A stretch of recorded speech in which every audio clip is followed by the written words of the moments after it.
Start with the identification tag on the side.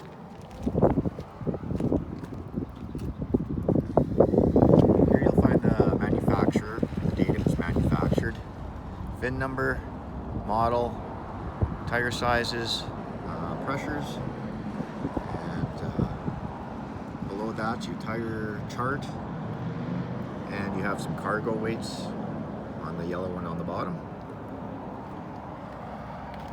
We'll start at the battery. These aren't maintenance-free batteries. You may have to add water to them at some point. When you're not using your unit, I would recommend disconnecting it. There is a power drain coming from your TV, stereo, carbon monoxide detector. And for winter storage, I would store it somewhere warm. Underneath your battery is your spare tire. There is nuts at the bottom there. I believe it's the same size as your lug nuts on your wheels, but you need a fairly deep socket. So that would be something to make sure you get. 2 20-pound propane bottles, selector in the middle. The little arrow here points to which tank is feeding. Power jack at the front with a light. Your breakaway here, the key pulls out, but one thing to note, if your battery's hooked up, if the key pulls out, it does activate your brakes.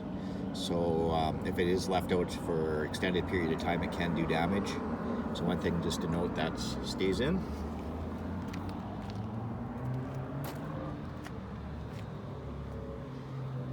Front compartment here.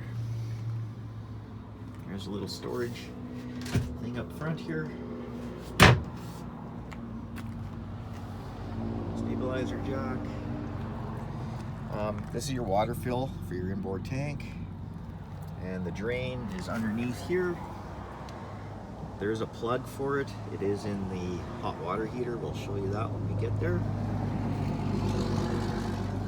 Underneath your slide, you'll see there's 2 arms. Just kind of make sure those stay clean. Everything should run smoothly for you.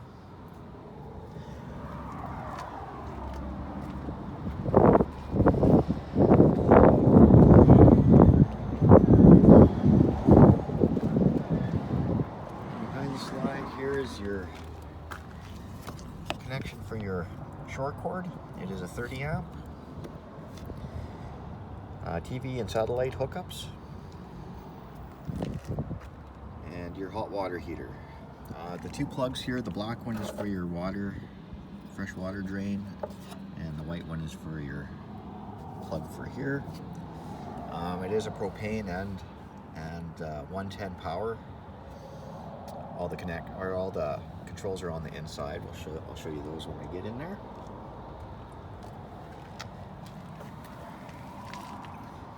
Underneath is your sewer dump. The little handle, or the little gray handles, your gray water, and the other one's your black. I recommend when you dump to dump your black first and chase it with your gray.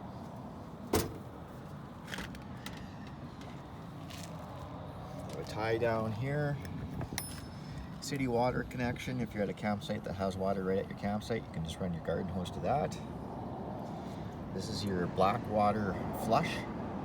If you're going to be flushing your black tank out, make sure that you have your valve open and it'll just fill your tank up. And spray port. There's a little blue hose up in the front there. I'll show you. Connect to that. You have a rear stabilizer jack and your sewer hose in the bumper. This unit doesn't have a rear ladder, but I do recommend inspecting your roof once a year to make sure you have no rips or tears or crack sealant. Get another tie down on the other side. Power awning. Outside speakers. The vent in the middle is for your range, so you can exhaust. There is a flapper in here, and it does snap in, so you'll have to unsnap it when you want to exhaust. The intake and exhaust for your furnace. Just don't store anything in front of that. It gets very hot.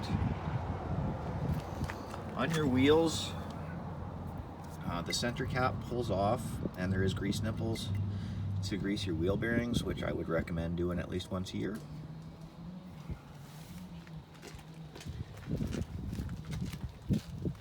TV hookup on for the outside, so this is an output. If you're going to hook up a TV outside, this is where you would hook it up. There's a power outlet next to it.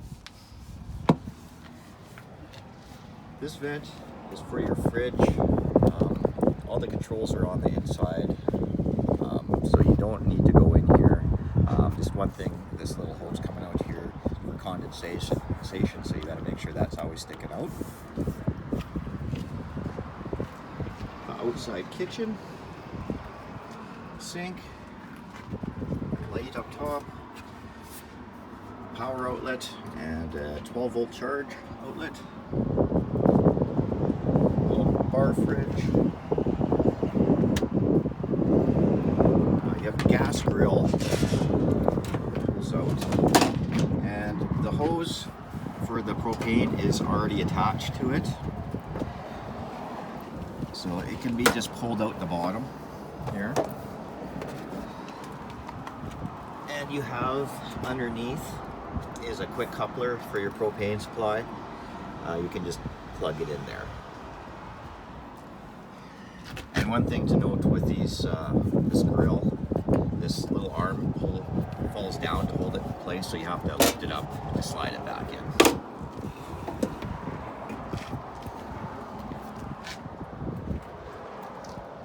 Your entrance door, there's a little entrance light there. This here is for a solar panel. If you just do decide to go to a solar panel in the future, that's where it plugs into. And then up front, you have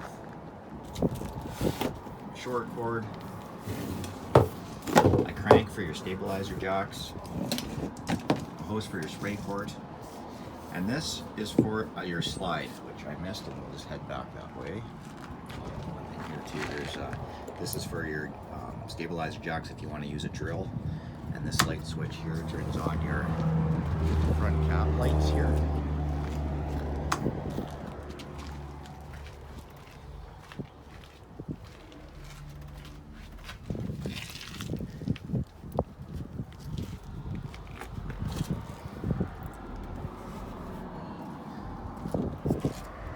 So underneath, right there, that crank will fit on there if you need to run in your slide manually. If you run out of power or something happens, you can crank your slide in manually with that crank. All right, we'll go on to the inside.